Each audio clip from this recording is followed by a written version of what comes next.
Donc ici, on a organisé un peu le terrain là, étant donné qu'il y avait beaucoup de lierre terrestre. Vous en avez sûrement dans les terrains, mais aussi chez vous ou en ville.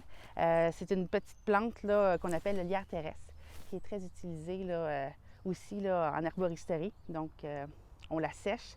Comme goût, elle a un petit goût qui est quand même très puissant, là, puis plutôt floral.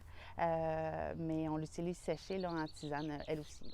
Donc, la prêle des champs, que certains, là, surtout dans la grande culture, là, vont connaître et surtout détester. C'est une plante envahissante là, que plusieurs producteurs ne veulent pas, mais que nous, on consomme, surtout pour son côté médicinal. Beaucoup de silice, c'est bon pour les ongles, pour la peau, pour les cheveux. Donc, on la récolte à ce stade-là pour la sécher et la boire en tisane. Tu la cultives finalement. Bien, je la cultive pas, mais je veux dire, ça tombe comme dans la cueillette sauvage, étant donné qu'on en a beaucoup sur le bord de l'eau, donc et même dans les bacs. Fait que moi, c'est vraiment pas, mon but, c'est vraiment pas de l'éradiquer. Je veux pas qu'elle aille chez mon voisin, là. Mais on peut la garder, là, puis c'est quelque chose qu'on peut utiliser toute l'année, puis qu'on met dans nos tisanes. Fait que c'est vraiment utile. On reconnaît, c'est une autre forme de bégonia, celle qu'on voit là, qu'on achète dans les pépinières.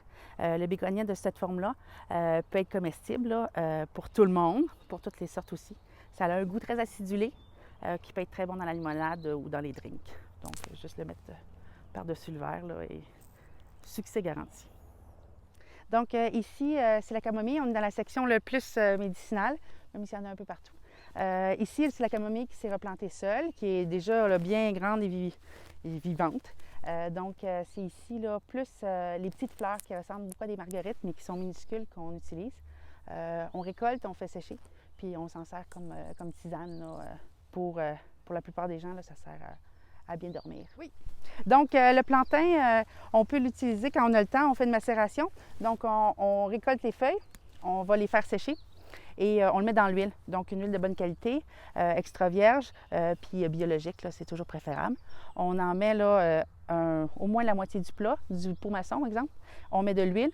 Après ça, on met à l'ombre 2-3 semaines, le temps que ça macère bien. Puis après ça, on va filtrer, là, puis on va pouvoir l'utiliser. Toutes les propriétés là, guérissantes là, du plantain vont être dans l'huile, qu'on va pouvoir utiliser toute l'année.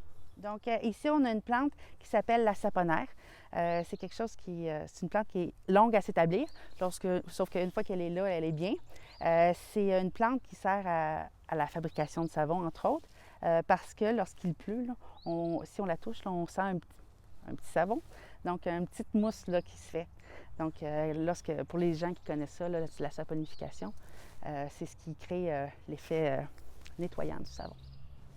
Donc ici, on a 3 ruches. C'est venu un peu après la production des fleurs, sauf que je trouvais ça très cohérent là, et plus que pratique là, d'avoir et du miel à la fin de la saison et des abeilles là, pour polliniser les légumes qu'on a dans le tunnel et aussi les fleurs là, comestibles. C'est toujours un must.